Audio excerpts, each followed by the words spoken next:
26 मार्च को जब मरियम नवाज साहिबा पेश होंगी, लाखों तक कारकुन उसमें आएंगे। रकावटें खड़ी की गई तो तमाम तर जिम्मेदारी नैब के चेयरमैन पे होगी, नैब के जो है वो डीजी पे होगी। उल्टे होके खड़े हो जाएं, किसी किस्म की रियायत नहीं मिलेगी। पीडीएम की मोहर लगी हुई है, leader of the opposition Muslim League Noon का होगा। पीडीएम की कश्ती में जो सुराख हुआ था वो मौलाना फजलुर रहमान साहब ने भर दिया।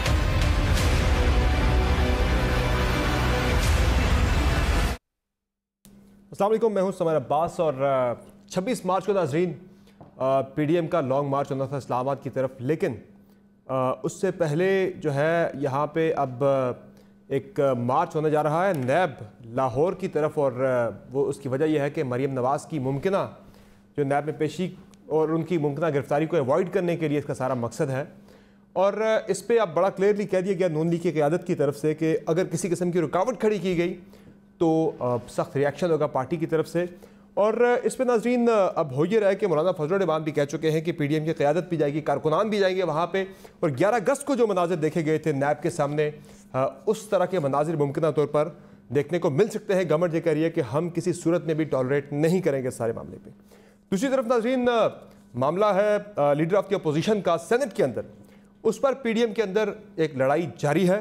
पीपल्स पार्टी ये चाह रही है कि हमारा लीडर ऑफ द अपोजिशन हो, सेनेट के अंदर बड़ी पार्टी हम हैं नंबर के एतबार से, लेकिन नून लीग ये कहती है कि चूंकि तय पाया था पहले कि चेयरमैन सेनेट पीपल्स पार्टी का, डिप्टी चेयरमैन जेयूआई का, तो उस एतबार से जो लीडर ऑफ द अपोजिशन है वो एक तयशुदा मुआहदे के तहत नून लीग का होना चाहिए। इस पर आज बिलावल भुट्टो जरदारी की मुलाकात भी हुई। मंसूरा वो गए हैं आज जमात इस्लामी के मरकज़ में और उनकी मुलाकात हुई है अमीर जमात इस्लामी से। लेकिन क्या ये जो मुलाकात है सिर्फ ये leader of the opposition and senate के लिए बिलावल साहब इस वक्त कर रहे हैं कैंपेन, या फिर इसका मकसद इससे बड़ा है? ये भी आज के प्रोग्राम में हम डिस्कस करेंगे। और कुछ नंबर गेम सेनेट में आप नून लीग और पीपल्स पार्टी के दरमियान इंटरनली बड़ी इंटरेस्टिंग होती जा रही है, वो भी आपके साथ शेयर करेंगे। और नाजरीन ब्रॉडशीट के मामले में आज बड़ा अहम इंकशाफ सामने आया है। इंकशाफ ये है कि जो 1.5 अरब रुपए की डॉलर की अदायगी हुई थी एक ऐसी कंपनी को जो ब्रॉडशीट, एक ऐसे बंदे को जिसका ब्रॉडशीट से ताल्लुक़ नहीं था, तो वो 2008 में जो अदायगी हुई थी उसका सारा रिकॉर्ड चोरी हो गया है अटॉर्नी जनरल के ऑफिस से। और अटॉर्नी जनरल साहब ये फरमा रहे हैं कि ये रिकॉर्ड जो है ये 2008 में चोरी हुआ था जब मलिक क़य्यूम साहब थे अटॉर्नी जनरल। उनसे हमारी कुछ देर पहले बात हुई मलिक क़य्यूम साहब से, वो ये कहते हैं कि मेरे इल्म में ऐसी कोई चीज़ नहीं है कि मेरे ऑफिस से किसी किस्म का कोई रिकॉर्ड चोरी हुआ हो। ये मामला कहाँ तक जाएगा ये भी आज के प्रोग्राम में हम डिस्कस करेंगे। हमें प्रोग्राम में ज्वाइन कर रहे हैं मायूं अख्तर खान साहब, पाकिस्तान तहरीक इंसाफ के सीनियर रहनुमा है। प्रोग्राम में ज्वाइन कर रही हैं सेनेटर सैर कामरान साहब पाकिस्तान पीपल्स पार्टी से, और सेनेटर जावेद अब्बासी साहब पाकिस्तान मुस्लिम लीग नवाज से प्रोग्राम में हमारे साथ शरीक गुफ्तगू है। बहुत शुक्रिया आप तमाम मेहमानों का, आपने प्रोग्राम में कीमती वक्त दिया। नाज़रीन मरियम नवाज की जो पेशी है 26 मार्च को, अब ये 26 मार्च को होना था एक पीडीएम का लॉन्ग मार्च इस्लामाबाद के लिए, वो तो नहीं हो रहा पीडीएम के अंदरूनी इख्तलाफात की वजह से, लेकिन 26 मार्च को अब नैब लाहौर की तरफ मार्च ज़रूर हो रहा है। इस बार से मौलाना फजलुर रहमान जो कि पीडीएम के सरबराह हैं वो अनाउंस कर चुके हैं कि पीडीएम की क़यादत और कारकुनान भी जाएंगे। ज़रा ये अनाउंसमेंट सुन लें। 26 मार्च को जब मरियम नवाज साहिबा पेश होंगी तो पीडीएम के तमाम पार्टियों के कारकुन मौजूद होंगे, हमारी अपनी पार्टी के कारकुन मौजूद होंगे। हज़ारों से नहीं लाखों तक इंशाअल्लाह अज़ीज़ कारकुन उसमें आएंगे और पीडीएम की क़यादत भी शख्सियात का तयन हम बाद में करेंगे, लेकिन हम उनके साथ इंशाअल्लाह अज़ीज़ शाना बशाना होंगे। नाज़रीन आपने सुनी मौलाना साहब की गुफ्तगू कि पीडीएम के कायदीन के हवाले से भी फैसला होगा और कारकुनान अलबत्ता जाएंगे ज़ार यकजहती के लिए। और इस पर आज राना सनाउल्लाह साहब ने एक पैगाम दिया है हुकूमत को, वो पैगाम क्या है ज़रा ये भी गौर से सुनिए। अगर इंतज़ामिया की तरफ से वहाँ पे रुकावटें खड़ी की गई और वहाँ पे कोई ऐसा खेल खेला गया जिस तरह से पिछली मरतबा सूरत हाल ख़राब हुई, तो तमाम तर जिम्मेदारी जो है वो इंतज़ामिया पर होगी, नैब के चेयरमैन पे होगी और नैब के जो है वो डीजी पे होगी। ये गैर कानूनी गिरफ्तारी होगी और फिर गैर कानूनी गिरफ्तारी के ऊपर जो है वो एहतजाज का हम अपना हक जो है वो महफूज रखते हैं। जनाब जावेद अब्बासी साहब, ये क्या माजरा है, मकसद क्या है इतने बड़ा लाओ लश्कर लेकर नैब की तरफ जाने का? एक सवाल पूछा जा रहा है मरियम नवाज साहिबा से, वो जवाब दे दें जाके, इतनी बड़ा हजूम लेके जाने का मकसद क्या है? पहले भी 11 अगस्त को जवाब लेकर गए थे पार्टी, इतना बड़ा हजूम वहाँ पे, तो वहाँ पे पथराव हुआ, मार धाड़ हुई इतनी ज़्यादा, मकसद कहीं गिरफ्तारी से बचना तो नहीं है या नैब को प्रेशर में लाना, ये मकसद समझ नहीं आ रहा इसका। बिस्मिल्लाहिर्रहमानिर्रहीम, बहुत शुक्रिया समर साहब। देखना यह कि अभी recently supreme court of Pakistan ने नैब के बारे में क्या कहा है। अगर तो कोई सियासी जमात की बातें करती, अगर पीडीएम की कोई जमात करती तो आज आप सवाल वैलिड पूछते कि आपके खिलाफ अकाउंटेबिलिटी के केसेस हैं, तो आप इसलिए ऐसी बातें करें। सुप्रीम कोर्ट ऑफ पाकिस्तान के बड़े सीनियर जजेस साहिबान ने कहा है कि ये नैब जो है ये पॉलिटिकल इंजीनियरिंग कर रहा है, ये लोगों की आर्म ट्विस्टिंग कर रहा है, ये लोगों की लॉयल्टी चेंज कर रहा है, ये लोगों की पगड़ियां उछाल रहा है, ये लोगों की इज्जतें खराब कर रहा है, और कोई केस इनका लॉजिकल एंड तक ये ना पहुंचा सके और ना ये रेफरेंस बनाते हैं। अगर इंक्वायरी करना इनका मकसद हो, अगर इनका मकसद वाकई अकाउंटेबिलिटी होता तो आज क्रॉस द बोर्ड हो रहा होता सिर्फ अपोजिशन की जमात, और वो भी बड़ी जमात से मुस्लिम लीग के अलावा इन्हें और कोई नजर नहीं आया। ये प्राइम मिनिस्टर पाकिस्तान ने खुद कहा कि जब चीनी का, आटे का और दवाइयों का और गंदम का ये स्कैंडल हुए तो उन्होंने कहा कि इसकी इंक्वायरी के बाद ये केसेस हम नैब को भेजेंगे। आप देख लेंगे एक केस भी उन्होंने नहीं भेजा। मरियम साहब ने अपना जवाब देना है, चीनी वालों ने अपना जवाब देना है। जाहिर उनसे जो सवाल पूछे गए, मैं जरा नाजरीन के सामने भी रखता हूँ, आपके सामने भी रखता हूँ कि ये जो सवाल पूछे जा रहे हैं ये मेरिट करते हैं जवाब या नहीं। मैं जरा वो तफसीलात तो आपके साथ शेयर कर दूं। केस है क्या, ये जो मरियम नवाज को बुलाया गया नाजरीन, उस केस की कुछ डिटेल्स मैं आपके साथ शेयर करता हूं। अब जो चौधरी शुगर मिल्स की तहकीकात का मामला है जिसमें मरियम नवाज साहबा को बुलाया गया, उसमें 1992 में मरियम नवाज ने 86,40,000 रुपए कहाँ से चौधरी शुगर मिल्स को दिए, ये सवाल उनसे पूछा जा रहा है। दूसरा उनसे ये कहा जा रहा है कि 3 गैर मुल्कियों से 11.52 मिलियन शेयर्स की ट्रांसफ़र जो थी उसकी तफसीलात तलब की गई हैं, और 11.52 मिलियन शेयर्स खरीदने के लिए पैसे कहाँ से आए, और यूसुफ अब्बास और अब्दुल अजीज़ अब्बास के अकाउंट से 23 करोड़ रुपए चौधरी शुगर मिल्स में कैसे आए, ये सवाल उनसे पूछा जा रहा है। फिर उनसे यह भी पूछा गया कि चौधरी शुगर मिल्स को 4 करोड़ 23 लाख रुपए का कर्जा किन जराए से दिया। चौधरी शुगर मिल से 7 करोड़ रुपए जाती अकाउंट में आने की तफसीलात भी मरियम नवाज साहबा से तलब की गई हैं। और ये जो अराजी तहकीकात का मामला है नाजरीन, उसमें मामला यह है कि 2013 में 1440 कनाल अराजी खरीदने के पैसे उनके पास कहाँ से आए थे। रायवंड की रिहायशी अराजी को जरी अराजी में तब्दील करके फ़ायदा लिया गया। अराजी के लिए लाहौर के 2004 के मास्टर प्लान को 2013 में तब्दील किया गया। ये वो इल्ज़ामात हैं जिन पर मरियम नवाज की तलबी हुई है, इनके जवाब उन्होंने देने हैं। तो सेनेटर साहब इनके जवाब दे दें मरियम साहबा। इसमें दोबारा मेरा सवाल, इतना बड़ा लाओ लश्कर जाके नैब को, या तो वो अपनी पेशी को ही अवॉइड करना चाह रही हैं या फिर गिरफ्तारी को अवॉइड करना चाह रही है, मुमकिन गिरफ्तारी को। मैं बिल्कुल आपके जवाब पे ही आ रहा था, फिर आपने दरमियान में एक और तफसील बताई है।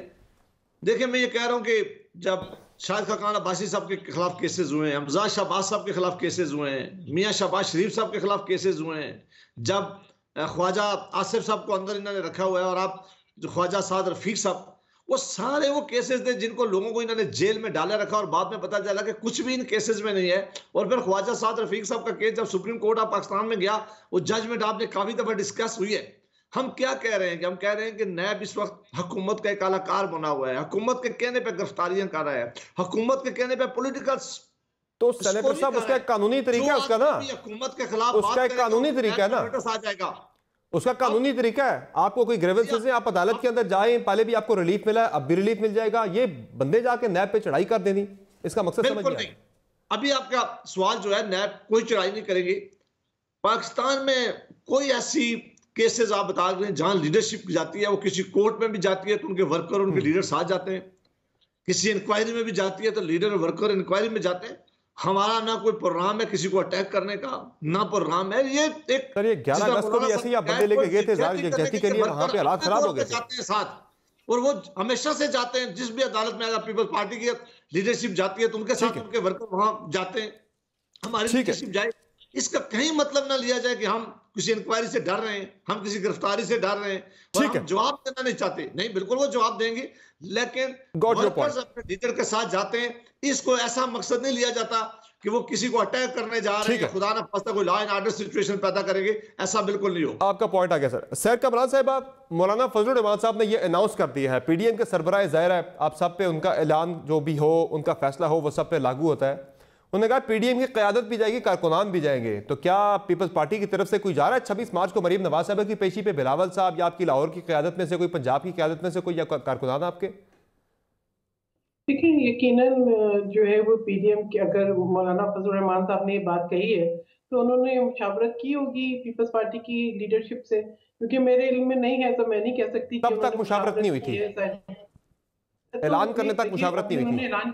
देखिए, आपको ये पता है कि पीडीएम में तमाम फैसले जो है वो बाहमी मशावरत से होते हैं, तो यकीनन मौलाना फजल रहमान साहब ने ये बात जब ऐलान किया है तो मुशावरत करेंगे, अगर नहीं की तो कर लेंगे, और जब वो आगे बातचीत करेंगे तो पीपल्स पार्टी की लीडरशिप जरूर जवाब देगी। आपको पता है कि पीडीएम, लेकिन क्या सर कमरा साहब ये पीडीएम के लेवल का मामला है, क्योंकि पीडीएम तो किसी और मकसद के लिए बनी थी। वो तो फिर इमरान खान साहब जो कहते हैं कि ये सारा मामला ही केसेस माफ कराने, केसेस में रिलीफ लेने या एनआरओ के लिए, फिर तो सारा मामला वहीं आ जाएगा कि उसके लिए पीडीएम निकल रही है सारी इन केसेस के हवाले से। देखिए, इमरान खान साहब ये बातें कहते हुए अच्छे नहीं लगते हैं। इमरान खान साहब जो अब तक फरार इख्तियार किए हुए हैं फॉरेन फंडिंग केस से, अगर उस एक केस का फैसला हो जाए तो मैं समझती हूँ कि करप्शन की जड़ पकड़ी जाएगी। इमरान खान साहब जो है वो फॉरेन फंडिंग केस से भाग रहे हैं और अब से नहीं भाग रहे कि मुझे तो अभी पीडीएम का जवाब देना पहले, सैर साहबा जरा पीडीएम का पहले जवाब दें। अगर पीडीएम की क़यादत जाती है, उनके कारकुनान जाते मरीम नवाज की पेशी के मौका पर नैब के सामने, तो फिर तो खान साहब की बात दुरुस्त साबित हो जाएगी, उनकी बात को तकवीयत मिलेगी अगर दुरुस्त साबित नहीं भी होती। खान साहब की बातों को तो मैं नहीं समझती कि पाकिस्तान के अवाम अब कोई अहमियत देते हैं। खान साहब की बातें पीडीएम अहमियत दे रही है जी, बिल्कुल कोई अहमियत नहीं देता खान साहब की बातों को, वो उनके खुद भी नहीं देते होंगे। उन्होंने भी इतने झूठ बोले कि अब उनकी बात की कोई हैसियत नहीं रही। बाकी जो मामला पीडीएम में रखे जाएंगे तो जाहिर बात है, मैंने कहा ना कि वो फैसला मैंने नहीं करना, वो बाहमी मशावरत से हमारी जो सीनियर नहीं, you are part of that party. आपकी अपनी क्या राय है, जाना चाहिए इस तरह से पीपल्स पार्टी को? देखिए, मैं तो ये समझती हूँ कि अगर मौलाना साहब जो है उसकी तौजीह पेश करेंगे और उस पर पार्टीज एग्री करती हैं, बाकी पार्टीज एग्री करती हैं, पीपल्स पार्टी एग्री करती है, तो यकीनन जाएंगे। देखिए, यहाँ बात इस बात की नहीं है कि कौन अदालतों में पेश हो रहा है और किसको बुलाया जा रहा है, बात उस पूरे पस मंजर की है। नैब एक जो है काला कानून, एक कॉम्प्रोमाइज इदारा, अगर नैब के चेयरमैन के वीडियो स्कैंडल की तहकीकात हो गई होती तो शायद वो उस प्रेशर से बाहर निकल आते, फिर ह्यूमन राइट्स वॉच को उन पे उंगलियां ना उठानी पड़ती, फिर आला अदलिया को उंगलियां ना उठानी पड़ती, फिर ये नहीं कहना पड़ता है कि नैब जो है वो पॉलिटिकल इंजीनियरिंग का इदारा है, फिर आपको ये नहीं देखना पड़ता कि जी यहाँ पे चीनी आटा चोरी, चोरी, और उस पे कोई सवाल ना उठे। बहरहाल ये दिन बड़ा इंपॉर्टेंट है ना सैर कमरान साहब। 26 मार्च को पीडीएम ने निकलना था इस्लामाबाद की तरफ लॉन्ग मार्च करने के लिए। वही पीडीएम मरीम नवाज के साथ जा रही है जगजहती के लिए, लाहौर में जाके पेश हो रही है नैब के सामने। तो वो रुख आपका जो है ना वो एक पर्सन स्पेसिफिक हो गया, मरीम नवाज को केसेस से बचाना हो गया पीडीएम का। फिर सारा वो जो बड़ा एक हम बातें सुनते थे पाकिस्तान को बचाना है, इश्यूज पे निकल रहे हैं, वो तो सारा मामला फिर गया ना, खटाई में पड़ गया। बहरहाल मैं जरा दोबारा आपकी तरफ आता हूँ। जो तहरीक है वो चल रही है, वो चलती रहेगी, उसके अंदर तारीख के रद्दोबदल से तहरीक रुकती नहीं है, और बहुत सारे अवामिल हैं जिनको हमने सामने रखा है। इसमें पीपल्स पार्टी का 4 तारीख को बड़ा एक जलसा हो रहा है। हम मुस्तफा भुट्टो साहब की जो बढ़ती है वो इधर ऑब्जर्व कर रहे हैं पिंडी में, एक बड़ा स्ट्रॉन्ग पैगाम है। तो मैं ये समझती हूँ कि इस तरह की जो हुमायूं अख्तर खान साहब तहरीक को कॉम्प्रोमाइज नहीं किया जा सकता। हुमायूं अख्तर खान साहब, पहले तो जरा नैब की बात कर लेते हैं। ये दोनों जमातें जो है वो सीधी सीधी नैब की बात कर रही है कि नैब का रवैया ठीक नहीं है, टारगेट किया जाता है अपोजिशन की क़यादत को। तो आपके गवर्नमेंट के अंदर से भी लोग इसी तरह की बातें कर रहे हैं। वफाकी वज़रा नैब के बारे में कह रहे हैं कि क्यों इस तरह से मामला चल रहे हैं कि सियासी थिएटर लग जाता है, लोगों को बुला लिया जाता है, इस तरह से केसेस मनतकी इंजाम तक नैब पहुंचा नहीं रहा। और वो ये भी कहते हैं कि अगर इनकी सजाएं नहीं होती नवाज शरीफ और जरदारी की, तो फिर नैब को बंद करके ढाबा खोल लेना चाहिए, मुल्क के वसाइल ज़ाया करने का फ़ायदा क्या है। इस तरह की बातें वज़रा भी कर रहे हैं, उधर से भी नैब पे सारी तनकीद हो रही है। तो फिर मिल के सारे बैठे नैब का पहले फैसला कर लें। हमारी पहला आपका जो आखिरी कमेंट है उसका जवाब दे देता हूँ। हम बिल्कुल तैयार होते हैं हर किस्म की बात के लिए, मशावरत करने के लिए, लेकिन अगर जब मशावरत हम करने बैठे हैं तो उसमें ये पुराने केसेस जो सुप्रीम कोर्ट की JITs के बाद बने दोनों बड़ी पार्टियों के खिलाफ, और सुप्रीम कोर्ट ने ये केसेस FIA और नैब्स में भेजे, वो अभी तक चल रहे हैं। ये केसेस तो नवाज शरीफ साहब के दौर के शुरू हुआ है। अगर हमारे पास जब हम मशावरत करने बैठे हैं, चाहे वो इक्तिसादी अमूर की हो या फैटफ के अमूर की हो या नैब का कानून हम चेंज करना चाहें, हमारी बड़ी ख्वाहिश है नैब का कानून चेंज करने की, तो हमें एक लंबी फहरिस्त आ जाती है कि पहले हमारे लीडरों के खिलाफ ये मसाइल हल करें, फिर हम बात करने को तैयार हैं। ये NRO टाइप चीज हम नहीं देंगे, पॉइंट नंबर 1।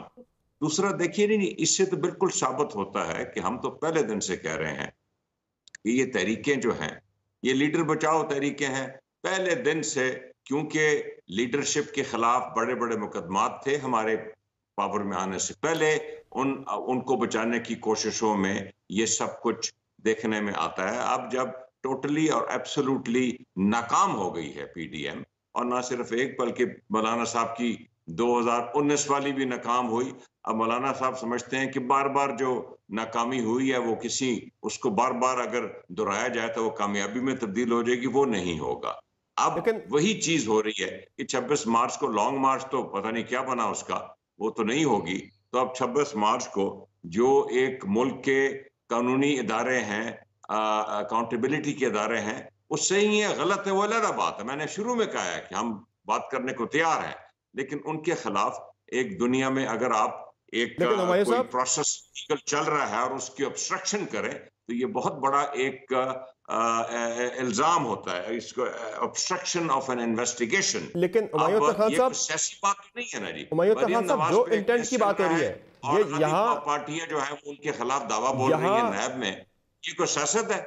यहाँ इंटेंट की बात हो रही है ना सर, इंटेंट की बात हो रही है। ये भी सियासत नहीं है कि 26 मार्च को एक पहले से ऐलान हो गया है इस तारीख को कि पीडीएम का लॉन्ग मार्च होना है। अब मरियम नवाज साहब, आप पीएमएलएन की तरफ से एक जो बड़ी जमात है पीडीएम के अंदर, उसकी तरफ से वो नुमाइंदगी कर रही है पीडीएम के अंदर, उनको उसी दिन बुला लिया जाना जिससे पीडीएम ने अपना लॉन्ग मार्च प्लान किया हुआ था। तो इस पे भी तो फिर अपोजिशन को ये कहने का मौका मिलेगा कि ये नैब न्याजी गठजोड़ है, क्योंकि लॉन्ग मार्च तो गवर्नमेंट के खिलाफ हो रहा था, नैब के खिलाफ नहीं हो रहा था। आप बाकी ये समझते हैं कि सुप्रीम कोर्ट हो या मुल्क के बाकी आईनी या कानूनी इदारे हों, वो पहले बाकी सियासी पार्टियों का शेड्यूल देखते हैं, उसके बाद तारीखें देते हैं कि ऐसे होना चाहिए, फिर इस मुल्क को चलना चाहिए? सर ये तासुर तो उभर रहा है ना, ये तो इल्जाम लग रहा है, यही तो इल्जाम लगा रही है पीएमएलएन। इसी मामले को उठा के तो पीएमएलएन सारा इशू बना रही है। वो कह रहे हैं कि देखिए जिस दिन हमारा लॉन्ग मार्च था उसी दिन तलब कर लिया गया, तो कह रहे हैं इसमें इंटेंट ठीक नहीं है। चले वक्त निकाल के हमारे पास आ जाए, ऐसे तो नहीं होता ना। अगर अब ये 11 अगस्त को पहले हुई थी पेशी, 11 अगस्त के बाद आके एग्जैक्ट 26 मार्च की डेट देना, इस पे तो नून लीग सवाल उठा रही है ना सर। वो कह रहे हैं कि इस दिन हमारा लॉन्ग मार्च है, उसी दिन बुला लिया गया। वो तो इंटेंट पे सवाल उठा रहे हैं, और फिर वो वही जो इल्जाम लगता है नैब न्याजी गठजोड़ का, वो कह रहे हैं लॉन्ग मार्च गवर्नमेंट के खिलाफ हो रहा है, बुला नैब लेते हैं नैब। बहरहाल अब अव्वल तो अब वो लॉन्ग मार्च है नहीं, और अगर मरियम नवाज को किसी किस्म की दुश्वारी है तो वो दरखास्त दे दें कि वो हफ्ते बाद आएंगी, 4 दिन बाद आएंगी, जब भी आएंगी। सही है। जावेद भाई साहब, मरियम नवाज साहब आप कोई जमानत कबल गिरफ्तारी भी करवा रही हैं, उन्हें डर है कि गिरफ्तार कर लिया जाएगा, इसीलिए इतना बड़ा लश्कर और ये सारी चीजें, कोई गिरफ्तारी का डर तो नहीं है? हाँ, बिल्कुल नहीं। हमारी सारी लीडरशिप ने ये सारे मराइल देखे हैं, और खुद भी मरियम साहबा आप देखें कि उन्होंने बड़ी बहादुरी से जेल काटी है, वो जेल में रही हैं, और उन केसेस में जो बिल्कुल यानी सारी दुनिया जानती है कि उन केसेस की क्या असलियत थी। कोई डर नहीं है, ना इस अदारे से किसी का डर रहा है। अब मैं पता है कि हुकूमत जब पॉलिटिकल स्कोरिंग सेटल करना चाहती है तो वो नैब को इस्तेमाल करती है। बदकिस्मती है कि मैया साहब अभी कह रहे थे कि अदारा, काश ये अदारा जो आईने पाकिस्तान में भी इसको और बाकी लॉ में इसको बड़ा अख्तियार दिया गया था, ये इंडिपेंडेंटली काम करता।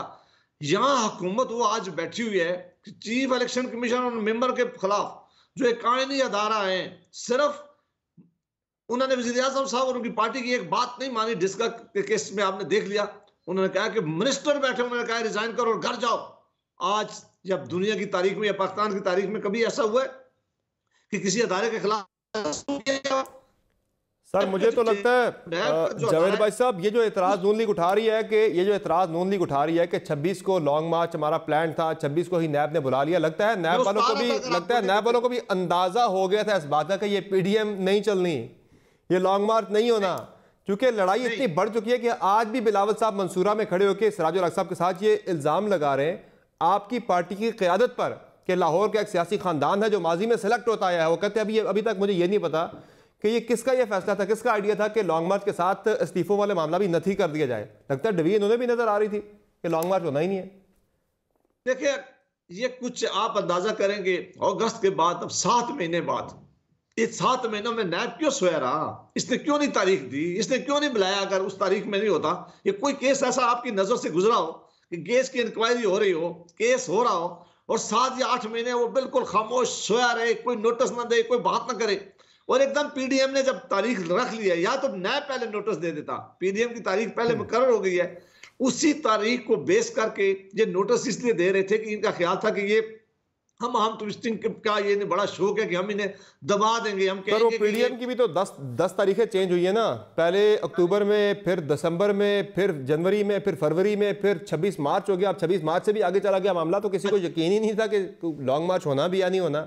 और अभी भी नहीं है। आज भी जो बिलावल साहब लाहौर में खड़े होकर बयान दे रहे हैं, वो बड़े सख्त बयान दे रहे हैं, नून लीग की क़यादत को बड़ा सख्त तनकीद का निशाना बना रहे हैं। जरा सुन तो लें, मेहरबानी करें। अब हम जब जवाब देने जा रहे हैं तो ये पैनिक क्यों हो रहे हैं? ये डर किस बात का है? ये खौफ क्यों है हुकूमत और नैब का? इनको खलबली किस चीज की मची हुई है? ये अपने घरों में आज क्यों जो है इतनी परेशानी में? जिन्होंने नोटिस दिया, हम जा रहे हैं जवाब देने के लिए, इन्हें इंतजार करना चाहिए। वर्कर हमारे वर्कर हैं, हमारी सियासी जमात का हिस्सा है, वो हमेशा अपने लीडरों के साथ जाएंगे, हम जरूर जाना चाहिए, हमारा हक है।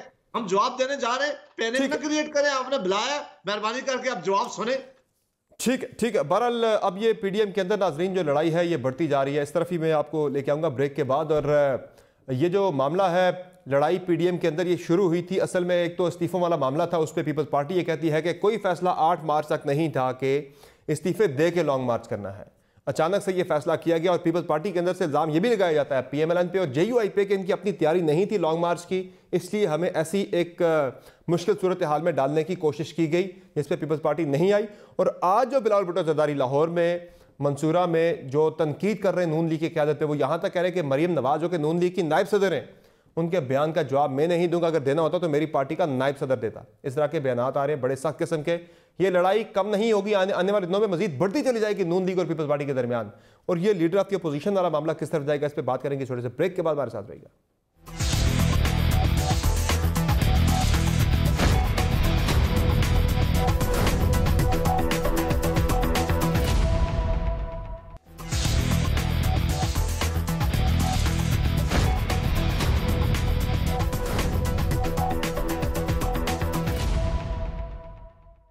वेलकम बैक टू शो नाज़रीन। बिलावल भुट्टो जरदारी ने आज मंसूरा में अमीर जमात इस्लामी सेनेटर सिराजुल हक के साथ मुलाकात की है और ये मुलाकात बज़ाहिर तो सेनेट के अंदर लीडर ऑफ द अपोजिशन के ओहदे के लिए जमात इस्लामी की हिमायत हासिल करने के लिए थी।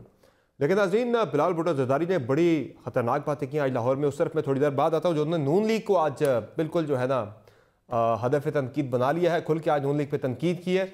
लेकिन पहले मैं आपको ज़रा बताता हूँ कि आज बिलावल साहब का मंसूरा जाना क्यों इंपॉर्टेंट था, क्यों हो गए। आज जमात इस्लामी की सेनेट में एक नशिस्त है नाजरीन, उसके लिए उसकी सारी गेम है और जो नंबर गेम बन रही है सेनेट में लीडर ऑफ द अपोजिशन के लिए वो बड़ी क्लोज है।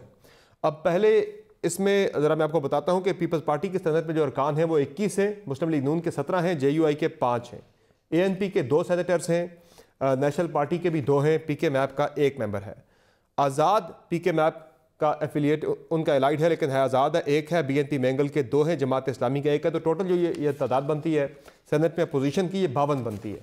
अब इन 52 के अंदर से जिस पार्टी के साथ मेजॉरिटी सेनेटर्स के सिग्नेचर्स होंगे वो leader of the opposition notify हो जाएगा। लेकिन अगर ये तादाद बराबर होती है तो बड़ी इंटरेस्टिंग गेम होगी। उसमें नाजरीन पीपल्स पार्टी और उसके जो हमें नज़र आ रहे हैं कि उसके जो करीब लोग हैं, उसमें पीपल्स पार्टी के 21 सेनेटर्स हैं, बीएनपी मैंगल के 2 हैं जो कि इस वक्त हमें पीपल्स पार्टी के साथ नज़र आ रही है, और अवामी नेशनल पार्टी के 2 सेनेटर्स हैं। तो ये कुल मिला के तादाद बनती है 25। 52 में से 25 इस तरफ है। जबकि अगर Noon League leader of the opposition के लिए जाती है तो उनके पास जो अरकान है मुस्लिम लीग नून के 17 हैं अपने, जेयूआई के 5 हैं चूँकि जेयूआई उनके साथ खड़ी है, पीके मैप का 1 है और आज़ाद पीके मैप का 1, नेशनल पार्टी के 2। तो ये टोटल तादाद बनती है 26। और जमात इस्लामी का 1 मेंबर है, अगर ये चला जाता है पीपल्स पार्टी के साथ तो दोनों की तादाद बन जाएगी 26-26। तो अब नाज़रीन 26-26 अगर तादाद दोनों की बन जाती है तो फिर लीडर ऑफ द अपोजिशन बन सकता है पाकिस्तान पीपल्स पार्टी का, क्योंकि जो सेनेट के रूल्स हैं उसमें जो रूल नंबर 16 है वो ये कहता है 16(3) कि अगर किसी 2 जो कैंडिडेट्स हैं लीडर ऑफ द अपोजिशन के लिए, उनके साथ जो उनके हिमायत करने वाले अरकान की तादाद अगर बराबर हो जाती है तो जिस पार्टी के ज़्यादा सेनेटर होंगे उस पार्टी का leader of the opposition in senate notify हो जाएगा। तो चूँकि पीपल्स पार्टी के ज़्यादा अरकान हैं इसलिए पीपल्स पार्टी का चांस ज़्यादा है। अगर जमात इस्लामी भी आ जाती है पीपल्स पार्टी के साथ। तो ये लड़ाई सारी सेनेट में लीडर ऑफ द अपोजिशन के ओहदे के लिए है। सेनेटर सैर कमरान साहिबा, अब से कुछ देर पहले बिलावल भुट्टो जरदारी साहब ने सिराजुल हक साहब के हमरा मीडिया से गुफ्तगू करते हुए बड़ी सख्त बातें की हैं। पीडीएम के इत्तेहाद के अंदर कम से कम पीपल्स पार्टी इस तरह की बातें नहीं करती रही। लगता है कि बिलावल साहब ने तस्लीम कर लिया कि पीडीएम टूट गई है, तकसीम हो गई है। उसकी तकसीम का जिन्होंने ओपनली तस्लीम भी कर लिया है एक तरह से। जब वो ये बात कर रहे हैं कि वो कहते हैं कि लीडर ऑफ द अपोजिशन उस जमात का होगा जिसकी सेनेट में अक्सरियत होगी, वो साथ ये भी कह रहे हैं कि सवाल यह है कि इस्तीफों को लॉन्ग मार्च के साथ नथी करने का फैसला किसका था। वो ये भी कह रहे हैं कि मुझे सेलेक्ट होने का शौक नहीं है, अलबत्ता लाहौर के अंदर एक सियासी खानदान है जो माजी में सिलेक्ट होता है। ज़ाहिर है वो इशारा सीधा सीधा नून लीग की तरफ करें। वो ये भी करें कि अगर नून लीग की नायब सदर मरीम नवाज़ के किसी ट्वीट का जवाब देना है तो वो जवाब मैं नहीं दूंगा, मेरी पार्टी का नायब सदर देगा अगर मुझे जवाब देना होगा। तो सैर कमरान साहिबा, ये जो लीडर ऑफ द अपोजिशन वाला मामला है, इसमें तो क्लियरली एक बात तय पा गई थी कि चेयरमैन होगा पीपल्स पार्टी का, डिप्टी चेयरमैन होगा JUI का, लीडर ऑफ द अपोजिशन होगा नून लीग का। अब आके आप लोग इस पर लड़ाई शुरू कर दी, आपने पूरी पीडीएम भी इस पर लड़ पड़ी, आपस में तकसीम हो गई सारे मामलात पे। और ये दरार तो पीपल्स पार्टी ने डाली आके, असल में इस्तीफों का मामला नथी करने की बात तो बाद में होगी। देखिए समर, जहाँ पर मुख्तलिफ पार्टीज होती हैं इकट्ठी, मैं समझती हूँ एक फैमिली के अंदर भी इख्तिलाफ राय हो जाता है। और दूसरी बात ये कि हालात के मुताबिक कोई भी चीज़ जो है ये नहीं होती कि कोई डेड एंड नहीं होता। हालात के मुताबिक जो है वो फैसले लिए जाते हैं। और अगर हम ये कहें कि ये पत्थर की लकीर है और मतलब वो ऐसा नहीं होता। कुछ कमिटमेंट्स होती हैं वो पूरी करनी पड़ती हैं, कमिटमेंट्स जो होती हैं वो हर किसी को उनको ऑनर करना पड़ता है। देखिए कुछ असूली फैसले होते हैं। जब नेशनल असेंबली के अंदर PMLN की तादाद ज्यादा थी तो हमने एक असूली फैसला लिया कि लीडर ऑफ अपोजिशन जो है PMLN का होना चाहिए, जबकि साबिक सदर मुमलिकत उसी अवान में बैठे थे। इसी तरीके से चेयरमैन पब्लिक अकाउंट कमेटी जो है वो हमने कहा कि जी ठीक है, जो लार्जेस्ट पार्टी है अपोजिशन की उनके पास जाना चाहिए, लीडर ऑफ अपोजिशन को होना चाहिए। लीडर ऑफ अपोजिशन ने रिजाइन किया, उसके बाद उन्होंने खुद नॉमिनेट किया राना तनवीर साहब को, हमने उसमें भी कोई एतराज नहीं किया। सैयद यूसुफ रजा गिलानी यकीनन इलेक्टेड चेयरमैन है, लेकिन जिस तरीके से उनके वोट्स जो हैं उन पे डाका डाला गया और उनको जो उनका हक है उससे महरूम किया गया, तो ये अभी जो एक वक्ती जो भी जब तक ये फैसला नहीं होता तो ये देखना होगा कि पीपल्स पार्टी की तादाद भी ज्यादा है और सैयद यूसुफ रजा गिलानी साबिक प्राइम मिनिस्टर होने के अलावा सीनियर तरीन मेंबर्स में से हैं। तो मेरा ख्याल था कि जब आपके नेशनल असेंबली के अंदर पब्लिक अकाउंट कमेटी के चेयरमैन भी हैं और लीडर ऑफ अपोजिशन भी हैं, तो यहाँ पे थोड़ी सी फराखदिली दिखाने की जरूरत थी। तो ये कि मेरा ख्याल है कि तो पीपल्स पार्टी को दिखानी चाहिए। मेरे ख्याल से नून लीग के वोटों से आपका ना सिर्फ यूसुफ रजा गिलानी सेनेटर मुंतखब हो गए इस्लामाबाद से, हालांकि उस हिसाब से भी देखा जाए तो कौमी असम्बली के अंदर ज़्यादा नशिस्तें नून लीग की थी, लेकिन उन्होंने यूसुफ रजा गिलानी को इलेक्ट करवा दिया। हालांकि उनकी अपनी खातून जो है वो इलेक्ट नहीं हुई। उन्होंने तो गिलानी की आपसे कि यार हमने वोट गिलानी साहब को इलेक्ट करवा दिया, हमारी खातून को इलेक्ट नहीं करवाया गया। फिर जाके चेयरमैन सेनेट का आप कह रही हैं कि वो इलेक्ट हो गए, इसका मतलब है नून लीग ने वोट दिए तो वो आपके साथ में वो चेयरमैन बन गए ना। तो ये तो कोई बात ना हुई कि उनका वोट आपने ले लिया, अब उनकी बारी आई तो फिर आप कह रहे हैं कि ये तो कोई बात नहीं, वो चूंकि जीते नहीं तो इसलिए हम उन्हें नहीं देंगे। पहली बात है ये मीडिया में करने की बातें नहीं है और ऐसा नहीं होता कि हम बिल्कुल बिलावल साहब कर रहे हैं, मैं तो नहीं कर रहा, मरियम साहब कर रही है, बिलावल साहब कर रहे हैं। मतलब है कि लड़ाई खुल के हमें ये देखना होगा कि इस तरह की नौबत नहीं आनी चाहिए, पहली चीज। दूसरी बात ये है कि जब आप एक अलायंस में होते, कोलिशन में होते हो, तो जिस तरह से लाहौर के अंदर पीपल्स पार्टी के मेंबर्स थे, लेकिन ताकि ऐसा तरीके से मामला तय हो जाए और PMLN के मेंबर्स भी इलेक्ट हो जाएं, तो पीपल्स पार्टी ने भी अपने मेंबर्स के वोट्स पे कॉम्प्रोमाइज किया। इसी तरीके से आप ये देखिए फरजुल्लाह बाबर साहब जो है वो KP में इलेक्शन कॉन्टेस्ट कर रहे थे और वहां पे अगर समझौता हो जाता, PMLN जो है उसको एग्री कर जाती, तो शायद जो है वहां पे हमें जो है बेहतर सीट्स मिल सकती थी। तो ये तो आपको पता है कि एक दूसरे को सपोर्ट करते हैं और इसमें जो है जहां पे आपकी जो एक अंडरस्टैंडिंग है उसके हिसाब से चलता है। क्विकली इस पे क्विकली जरा सेनेटर जावेद अब्बासी साहब, ये लड़ाई थी इमरान खान को हटाने की, इमरान खान को गिराने की, बड़े लेवल पे पाकिस्तान को बेहतर ट्रैक पे डालने की PDM की लड़ाई थी। ये तो आप लोग अभी जंग ओवर नहीं हुई, पहले ही माले गनीमत पे लड़ पड़े कि ये हमें दे दिया जाए वो उन्हें दे दिया जाए, उससे तो आपका पूरा PDM का कॉज आपका मुतासिर हो गया।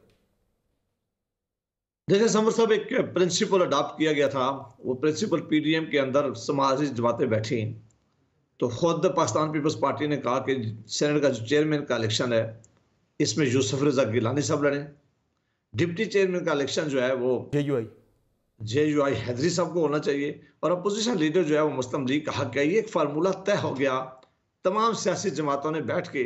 और आप जानते हैं कि इफ्तिखार साहब जो हैं, जो ANP के हैं, मियाँ इफ्तिखार साहब, उन्होंने प्रेस कॉन्फ्रेंस की, उसके बाद उन्होंने यही जो बातें मैंने आपको अभी कही हैं यही दोहराई हैं। और पीपल पार्टी इस बात पे बिल्कुल एग्री रही है कि ठीक है जी, हम इसमें कोई दूसरी राय नहीं है कि गिलानी साहब बहुत सीनियर आदमी है, बड़े मंजे हुए पार्लियामेंटेरियन है, इसमें भी शक नहीं कि अददी तादाद भी इस वक्त इनकी ज्यादा है पाकिस्तान पीपल्स पार्टी की थोड़ी। लेकिन जब एक प्रिंसिपल आपने तय कर लिया, एक असूल आपने तय कर लिया, ये तादाद हमारे पास वहां नेशनल असेंबली में बहुत ज्यादा थी। हमने ये बात नहीं की, हमने कहा गिलानी साहब कैंडिडेट है, हम उनको सपोर्ट करेंगे। जाहिर है हमारी वोटों की वजह से सिर्फ वो सेनेटर बने, वरना तो मुमकिन ही नहीं था उनके लिए। बिल्कुल जब चेयरमैन का आया तो हमने कहा कि बिल्कुल हम आपके लिए एक असूल के तौर पर खड़े हुए हैं। हमारी आज भी यही है कि जो प्रिंसिपल अडॉप्ट किया गया था, उस प्रिंसिपल के नतीजे में आज सारी सियासी जमातें उनसे यही तवक्को करती हैं कि जो उन्होंने खुद एक प्रिंसिपल बनाया और वादा किया है, उसकी वो आज पैरवी करेंगे, उस पर वो कायम रहेंगे।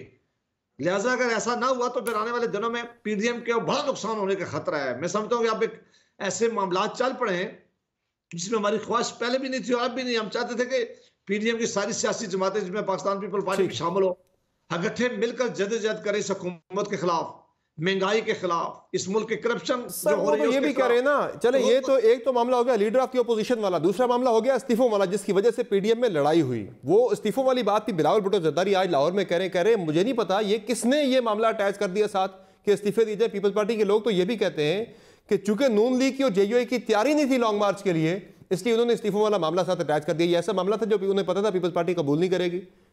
समर, मुझे एक पॉइंट ऐड करने देखिए, एक पॉइंट ऐड करने थे कि जरा जवाब देने दे, जरा जवाब सुन लेना, जरा जवाब सुन ले। मैं दोबारा की तरफ आता हूं सैर कमरान से जी। देखें, ये मामलात, इसमें कोई शक नहीं कि PDM इस इलेक्शन के बाद, जब चेयरमैन का इलेक्शन जो है वो हम गिलानी साहब हार गए, उसके बाद PDM की लीडरशिप ने ये फैसला कर दिया, सारे बैठ के लीडरशिप थे, उसमें ये भी थे कि उन्होंने कहा कि हम जब कहते हैं कि असेंबलियां जाली हैं, अब जब कहते हैं कि ये सिलेक्टेड हैं, हम ये कहते हैं कि इनमें बैठा, हम आपने आज बैठ के कोई कानून साजी नहीं करनी है, हमने इनकी किसी मीटिंग में नहीं जाना है, हमने इनके साथ कोई तावान नहीं करना, तो सिर्फ हम अपनी तनख्वाह लेने के लिए अब इनके साथ बैठ जाए, इनके साथ तावान हम और किसी तरह नहीं करें। लिहाजा पहला हम सब पे रिस्पॉन्सिबिलिटी है कि हम सारे अपनी सीटों से रिजाइन कर दें और रिजाइन करके लॉन्ग मार्च में जाएं और लोगों के पास जाएं कि जनाब ये जाली हुकूमत थी, ये सिलेक्टेड हुकूमत थी, ये डिलीवर करने में नाकाम हो गई है, हम बाहर आ गए और बाई इलेक्शन नहीं होगा और आइंदा फ्री एंड फेयर इलेक्शन और जो जमात जीत जाए पाकिस्तान पीपल्स पार्टी। पाकिस्तान पीपल पार्टी ने एक अपना व्यू लिया, उन्होंने कहा जी कि हम अभी रिजाइन नहीं करना चाहते, ये उनका हक है, वो पहले कह रहे हैं 8 मार्च के इजलास के अंदर भी इस्तीफों वाली कोई बात नहीं हुई थी, एकदम से आके कहते हैं कि ये बात अटैच कर दी गई। वो बिलावल साहब कह रहे हैं मुझे भी हैरत है इस बात पे कि अचानक से इस्तीफों वाला मामला क्यों अटैच कर दिया गया। बहरहाल मायूं अख्तर खान साहब, आज जिस तरह के बयान बिलावल साहब लाहौर में बैठ के दे रहे PMLN की क़यादत के हवाले से, आपने सुने भी, जो मैं आपको भी बताया कि किस तरह की बातें बिलावल साहब कर रहे हैं। वो कह रहे हैं वो जहाँ इमरान खान को सिलेक्टेड करते हैं, वो नून लीगी खानदान को भी, वो यानी कि शरीफ खानदान को भी सिलेक्टेड ही कह रहे हैं। कह रहे हैं कि वो माजी में सिलेक्ट होते हैं, मैं सिलेक्टेड नहीं हूं। मरीम नवाज साहब का ट्वीट भी रिकॉर्ड पे मौजूद है जिसमें उन्होंने बिलावल साहब के बारे में नाम लिए बगैर कहा कि उसे फोस्टर किया जा रहा है। तो इसका मतलब यह है कि आपको क्या लग रहा है कि अब PDM के रिवाइवल की कोई उम्मीद बाकी रह गई है या फिर अब मरियम साहब और बिलावल दोनों मिलकर उसके ताबूत में आखिरी कील ठोक रहे हैं, जो बयान एक दूसरे के खिलाफ दे रहे हैं? हमने पहले दिन से कहा था कि इनके जो मकासद हैं उसमें हम आहंगी नहीं है। हमें पहले दिन से 20 सितंबर से हम कह रहे हैं कि पीपल पार्टी कभी इस्तीफे नहीं देगी, सियासी उसका जवाब ही नहीं बनता। उनके पास पाकिस्तान के दूसरे बड़े सूबे की हुकूमत है। दूसरा, इनका नैरेटिव गलत हुआ। इनका ख्याल था कि बहुत बड़ा कोई अवामी समुंदर PTI के खिलाफ उठेगा और इनके साथ चल पड़ेगा, वो तो हुआ नहीं। तीसरी ये चीज है कि इन्होंने जाली असेंबलियों की बात की, लेकिन अवाम को नजर आ रहा है कि बाई इलेक्शन में हिस्सा लेने को ये तैयार होते हैं, उन्हीं जाली असेंबलियों से सेनेटर बन के सेनेट में जाने के ये सारे तैयार होते हैं। अवाम बेवकूफ नहीं है, इसलिए अब जब चीज बिल्कुल नाकाम हो जाती है। दूसरा, अवाम को पता है जी 40-40, 60-60 साल से ये पार्टियां बैठी हुई हैं, इन्होंने क्या नुस्खा दिया है मुल्क की और अवाम की हालत बेहतर करने को। अब जब चीज टोटली और एब्सोल्युटली नाकाम हो जाती है तो फिर आपको ये चीजें देखने में आती हैं, एक दूसरे के खिलाफ इल्जाम तराशी शुरू हो जाती है और ये पीडीएम मूवमेंट अब खत्म है। अब आराम से रोजे गुजारें, ईद गुजारें, उसके बाद देखेंगे कि ये ऑपोजिशन क्या करती है। ठीक है, ये देखें सैर कमरान साहब और सेनेटर जावेद अब्बासी साहब, किस तरह से आज गवर्नमेंट का कॉन्फिडेंस किस तरह से बढ़ रहा है। मायूस साहब कितने खुश है, गवर्नमेंट कितनी खुश है कि ये पीडीएम एक आई थी उनके खिलाफ उन्हें गिराने के लिए, वो खुद एक दूसरे को गिराने में मसरूफ हो गई है। तो ये तहरीक कहीं पे भी नहीं चलेगी कि इनका जो भी कॉन्फिडेंस बढ़ रहा है, इनकी परफॉर्मेंस बेहतर नहीं होगी, इनके हालात ऐसे ही रहेंगे। अगर इनकी परफॉर्मेंस बेहतर होती, अगर इनकी तवज्जो अपनी कारकर्दगी पे होती, अगर ये परफॉर्म कर रहे होते तो शायद पीडीएम के बनने की जरूरत ही पेश ना आती। तो आप लोग भी तो कोई बेहतर मुतबादल नहीं दे सके ना, बेहतर अल्टरनेटिव आप लोग भी नहीं दे सके। अभी तो छोटी छोटी लड़ाइयों में आप लगे, लीडर ऑफ की पोजीशन मेरा होगा, डिप्टी चेयरमैन तुम्हारा होगा, फलां सेनेटर मेरा होगा, वो ये तमाम मामला तय हो जाएंगे। देखिए अभी जो है बहुत मुश्किल लग रहा है, जिस तरह के बिलावल साहब के बयानात आ जा रहे हैं, मुझे बड़ा मुश्किल लग रहा है। मरियम नवाज ने भी जो ट्वीट किया था बिलावल साहब के खिलाफ, वो भी उससे भी बड़ा मुश्किल लग रहा है। ये दोनों अब एक दूसरे के खिलाफ खुल के आ गए।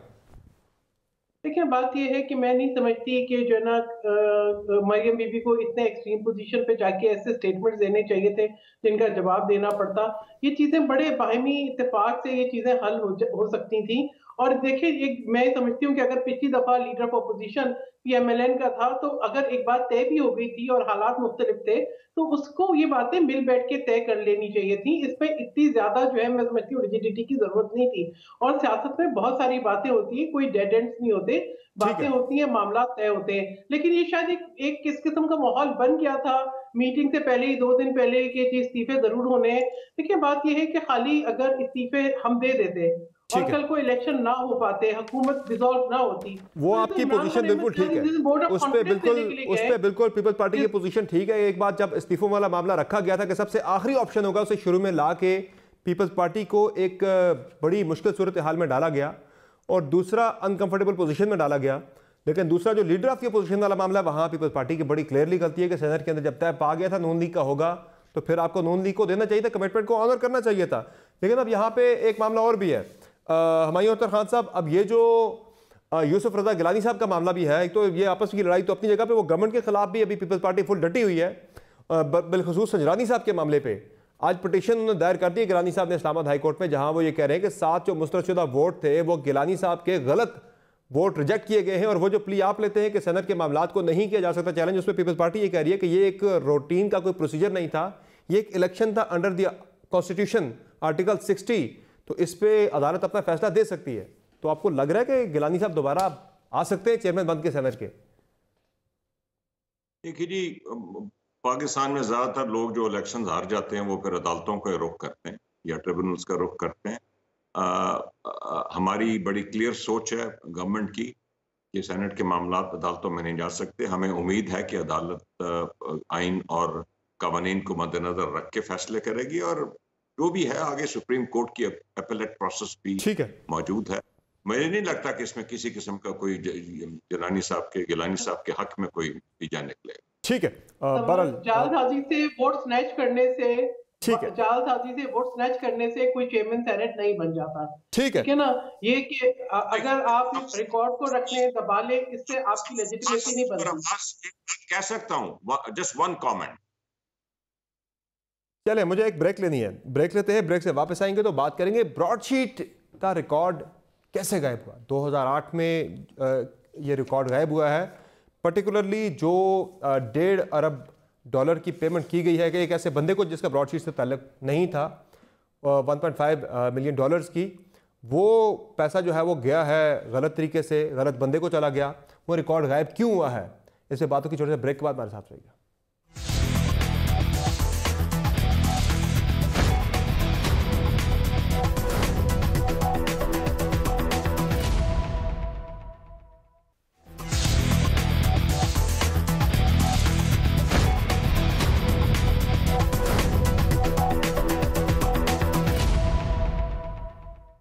वेलकम बैक दोस्तों नाज़रीन। आज एक बड़ा चशमकुशा इंकशाफ सामने आया कि जब जस्टिस अजमत सईद शेख साहब, जस्टिस रिटायर्ड अजमत सईद शेख साहब की तरफ से, जो कि ब्रॉडशीट कमीशन के सरबराह हैं, उन्होंने रिपोर्ट जो सबमिट कराई, उस रिपोर्ट में ये इंकशाफ सामने आया है कि ब्रॉडशीट के को जो अदायगी हुई थी एक ऐसे शख्स को जिसका लेना देना नहीं था, गलत बंदे को, $15 लाख की, वो रिकॉर्ड ही गायब हो गया है। अटॉर्नी जनरल के ऑफिस से भी, वजारत कानून के भी, ख़जाना के भी, और बरतानिया में पाकिस्तानी हाई कमीशन का जो अदायगियों वाला जो रिकॉर्ड था वहाँ से भी गायब हो गया।